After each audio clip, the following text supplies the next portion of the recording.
ओम या देवी सर्वभूतेषु चंद्रघंटारूपेण संस्थिता नमस्तस्यै नमस्तस्यै नमस्तस्यै नमो नमः।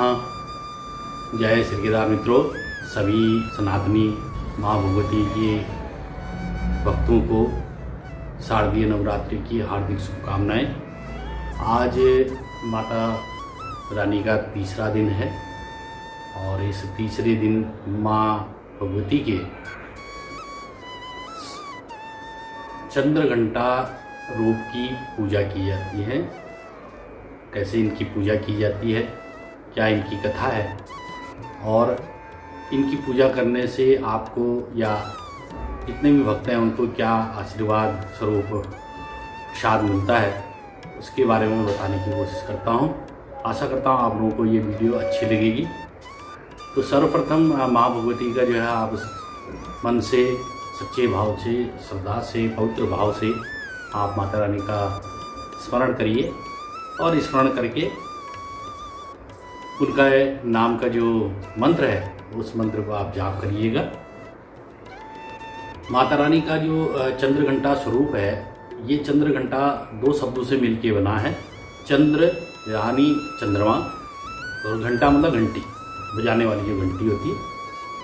माता रानी के जो मस्तक पे जो कुमकुम होता है या जो बिंदी होती है वो चंद्रघंटा स्वरूप में होती है।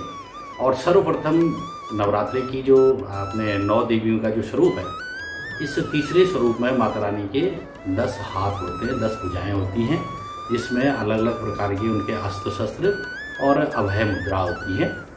तो चंद्रघंटे का मतलब यही होता है कि चंद्रमा के समान शीतल, परंतु उसका जो तेज है वो घंटी के स्वरूप में जो होता है उसका तेज माना जाता है।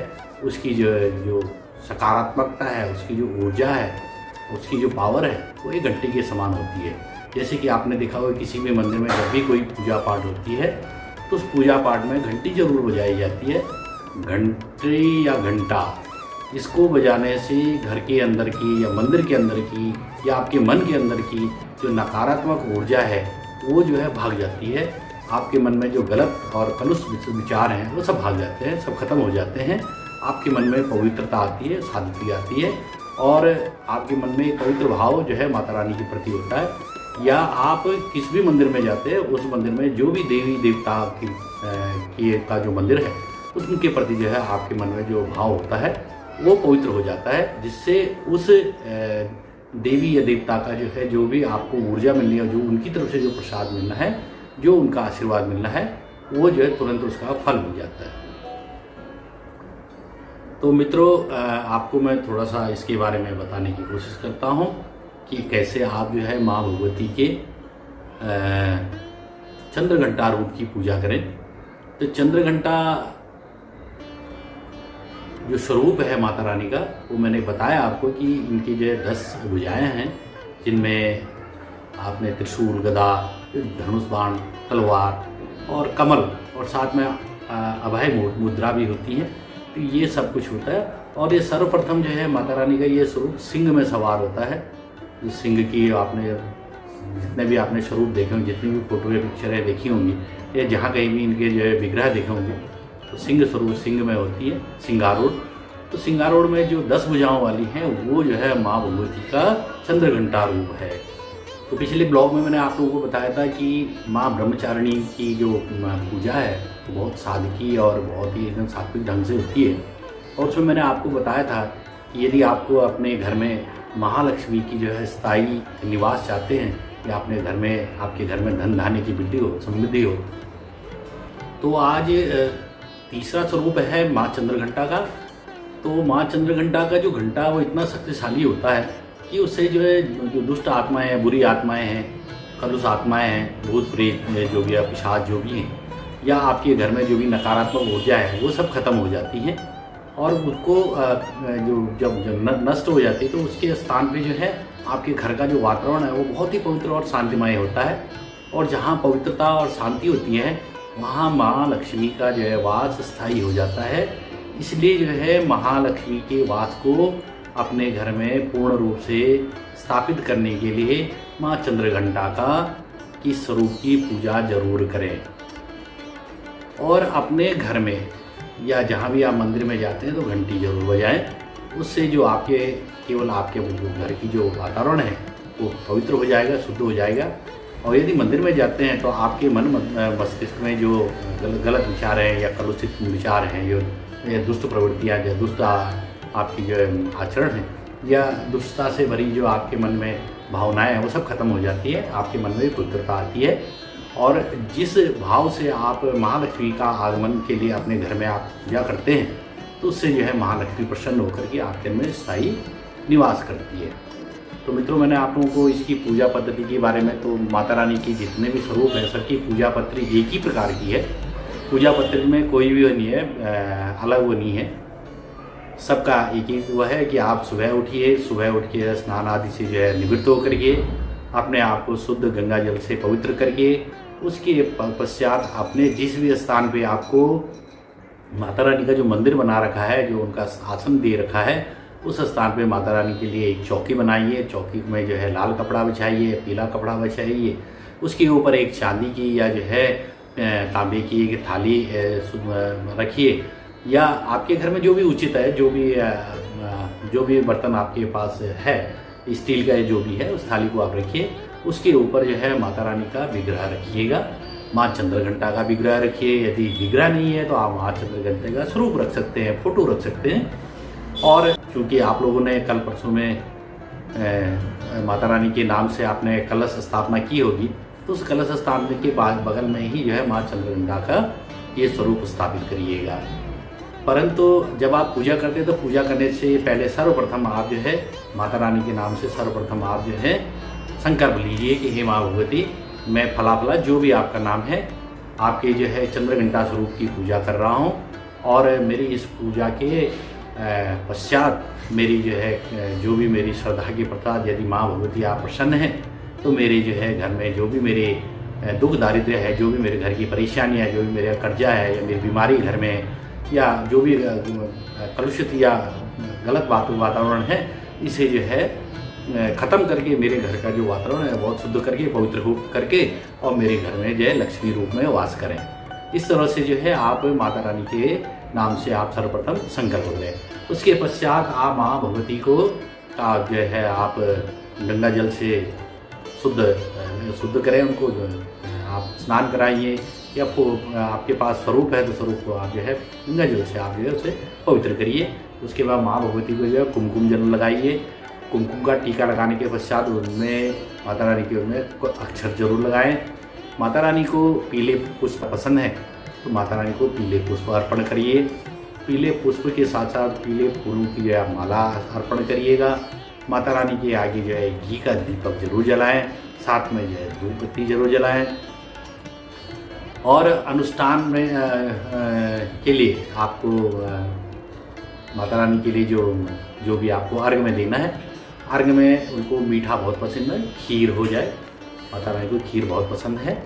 और खीर की यदि नहीं है तो सफ़ेद लड्डू हो गए या सफ़ेद गुलाब जामुन हो गए।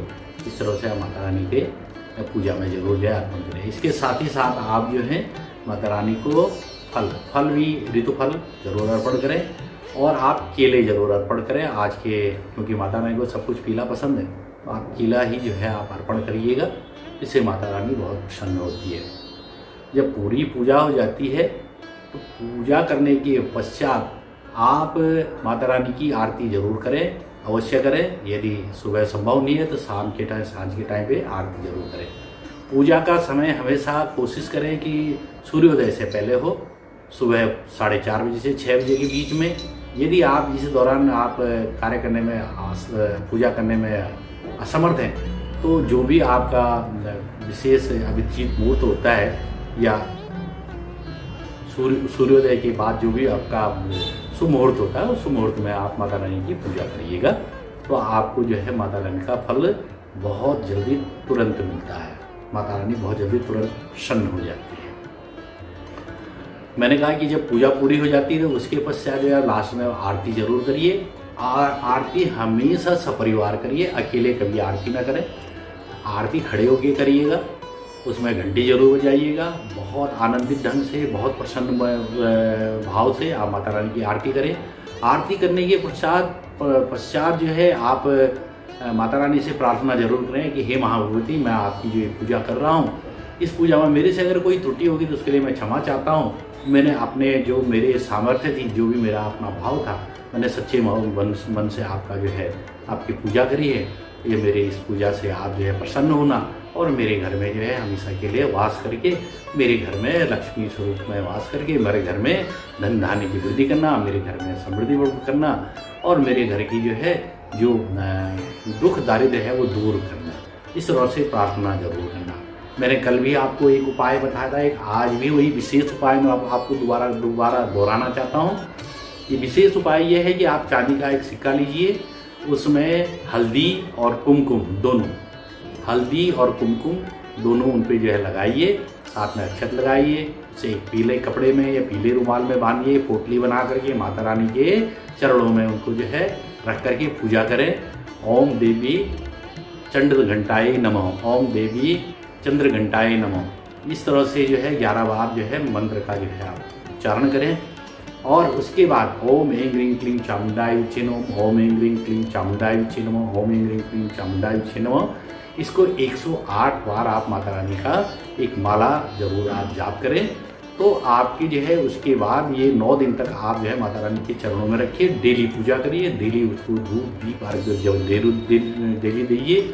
तो आप 9वें दिन आपको आप देखेंगे कि आपके घर की जो है जो वातावरण है वो इतना शुद्ध और इतना पवित्र हो जाएगा कि आपके घर की जितनी भी बुरी आत्माएं हैं या आपके घर की जो भी नकारात्मक ऊर्जा है वो सब निकल के आपके घर में पवित्रता आएगी, आपके घर में पॉजिटिविटी आएगी, आपके घर में पवित्रता आएगी, सकारात्मक ऊर्जा आएगी। और आपके जो है जिन कार्य की सिद्धि के लिए आपने माता रानी की पूजा करी है वो कार्य आपके 100% आपके सफल होंगे। ये माता रानी का आपको आशीर्वाद मिल जाएगा। तो इस तरह से हाँ, एक बात और बतानी थी कि अंतिम दिन जब आप पूजा कर समाप्त करते हैं तो उस दिन जो है ये जो पोटली में जो बनाया हुआ जो चांदी का सिक्का है, ये आपकी जहाँ पे भी आपकी जो आपने अपने घर में जहाँ पूजा में या आपने यहाँ भी अपने पैसे रखने के लिए, जैसे आपकी तिजोरी है या आपका जो भी संदूक है, बक्सा है, जो भी है, उसमें आप इसको रखिएगा और इसकी जो है हमेशा डेली इनकी पूजा जरूर करिएगा। तो आपको जो है पूरे साल आपको जो है निर्बाध रूप से आपके घर में धन की वृद्धि होगी। तो आप लोगों को ये वीडियो कैसे लगा होगा? यदि अच्छा लगा होगा तो मेरी इस ब्लॉग को आप लाइक करिएगा, इस वीडियो को लाइक करिएगा, इस वीडियो को शेयर करिएगा अपने मित्रों के साथ, अपने बंधु बांधवों के साथ, और मेरे इस YouTube चैनल को ज़रूर सब्सक्राइब करिएगा ताकि मुझे भी थोड़ा सा जोश मिले, थोड़ा सा मुझे भी एक्स्ट्रा एनर्जी मिले, ताकि और आगे अच्छे से अच्छे आप लोगों को वीडियो बनाते रहूं, जिससे सनातन धर्म के प्रचार में आप लोगों के मन में, आप लोगों के विचारों में अपने जन सनातन की जो बहार बहे और मेरा ये भारतवर्ष जो है सनातन के रास्ते पे चलता रहे। सबके मन में जो है अच्छे भाव हैं, सबका जो है घर परिवार जो है धन धान्य से परिपूर्ण हो, सबका कल्याण हो। यही मेरी सबके लिए माता रानी से प्रार्थना है और यही मेरी सबके लिए आशीर्वाद स्वरूप वचन भी है। धन्यवाद। जय श्री केदार, जय माता।